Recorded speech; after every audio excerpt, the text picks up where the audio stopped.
Once upon a time, a Nigerian vice president was fortunate to have power thrust upon him by providence. It may not have been, but there was a vacuum that must be filled. He became president and served out 2 years of an existing mandate. At the end, he longed for another 4 years in power. But the question was if this man could be trusted. He begged to be given another chance to rule, even if for only 4 years. But again, the question arose, can this man be trusted? Stakeholders from across the country were drawn to the table. The existing zoning arrangement for the presidency was shelved.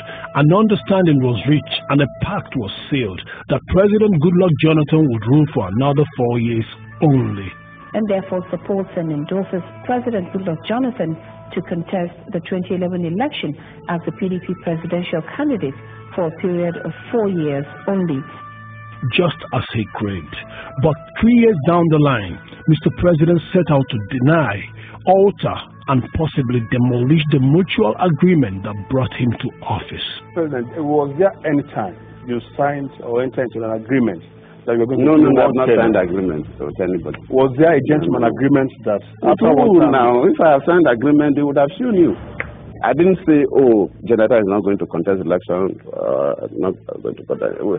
But truth is resilient. It never dies.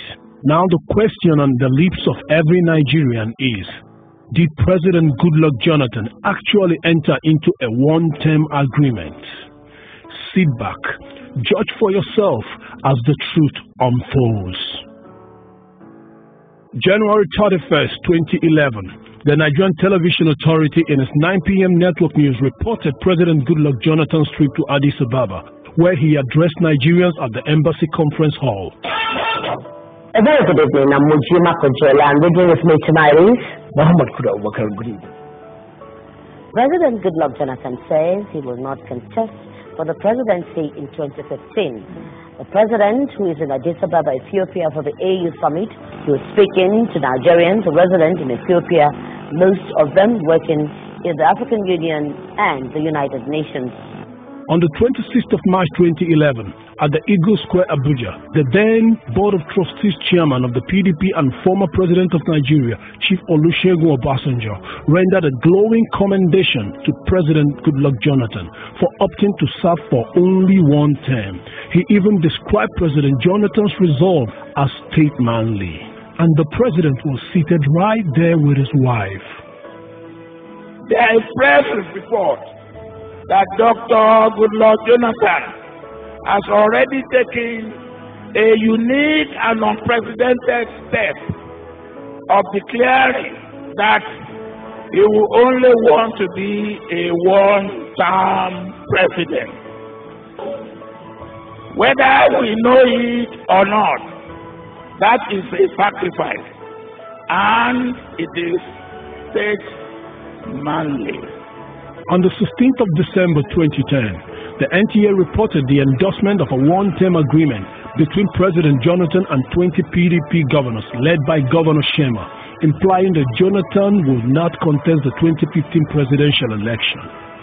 Meanwhile, a 3-point communique issued at the end of an emergency meeting of PDP governors said it recognizes the Eradua Jonathan ticket and therefore supports and endorses President Goodluck Jonathan to contest the 2011 election as the PDP presidential candidate for a period of 4 years only. 20 governors signed the communique. Same day, the African Independent Television, AIT, corroborated the report of the one-term agreement between the governors and President Jonathan. Reports just coming in say President Goodluck Jonathan has entered into an agreement with all the state governors of the People's Democratic Party that he will only be in office for 4 years if he wins the party's presidential primaries and the elections. This is the highlight of 2 days of negotiations between the governors and the president in a bid to resolve the contentious issues which stalled the party's National Executive Council meeting for 2 days. July 2011. The president himself echoed the one-term agreement at the PDP NEC meeting shortly after his swearing in, where he said that his tenure will end in 2015. The tenure of Jonathan Goodluck and Amanti Tambo will end by 29th of May 2015. Not too long after, Dr. Reuben Abati, the special advisor to the president on media, reaffirmed Mr. President's commitment to the one-term deal and his Addis Ababa proclamation. Is resolute in upholding that statement. I think the statement he made in Ethiopia, in Addis Ababa, Ethiopia, just before the elections, was that he will not seek a second term in office. In 2011, the chairman of the Northern Governors Forum, Governor Babangida Aliyu, confirmed the signing of a one-term agreement with President Jonathan in an interactive radio program in Kaduna. And I recall at that discussion, because we were to sign paper confirming, at that discussion it was agreed that President Jonathan will serve one term. And we all signed. December 15, 2010, at the PDP NEC meeting, NEC agreed that President Jonathan can only complete the remaining 4-year second term of the Yaradua-Jonathan mandate. This NEC stipulated as precondition for supporting Jonathan in 2011.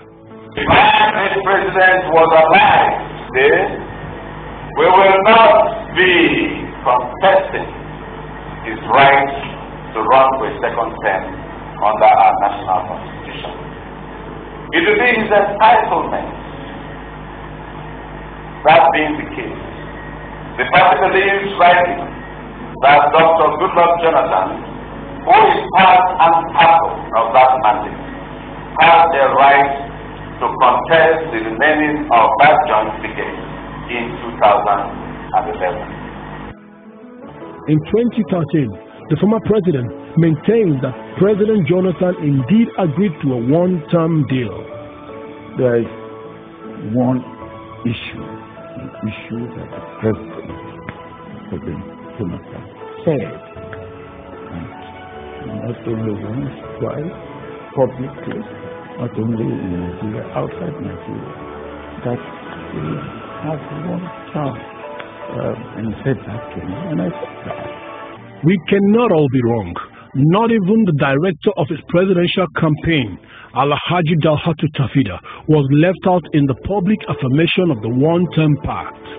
September 17, 2010, addressing a news conference to herald Jonathan's declaration to contest in 2011, Tafida said in answer to a question, Goodluck Jonathan is spending the balance of 4 years left in the Yaradua-Jonathan ticket, and all that I can say is that this is the intention of Goodluck Jonathan.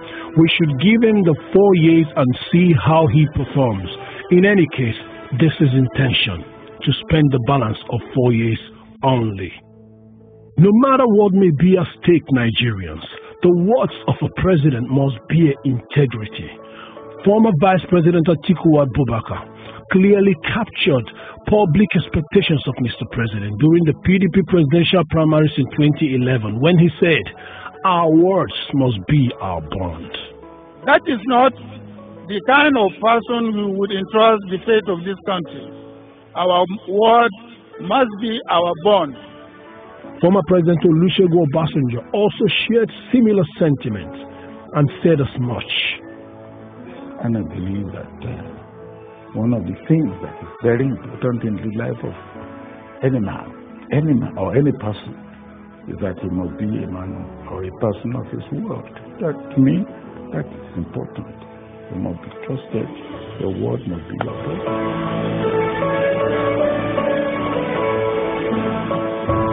The president was silent when the PDP NEC agreed to a one-term pact with him. He was silent when Obasanjo commended him for opting to serve for one term only. He was silent when NTA reported his agreement with the 20 governors to run and serve for only one term.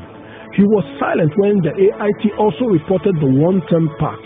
And of course, he was silent when his media aide Dr. Reuben Abati and campaign DG Alhaji Dalhatu Tafida affirmed that he was serving just one term.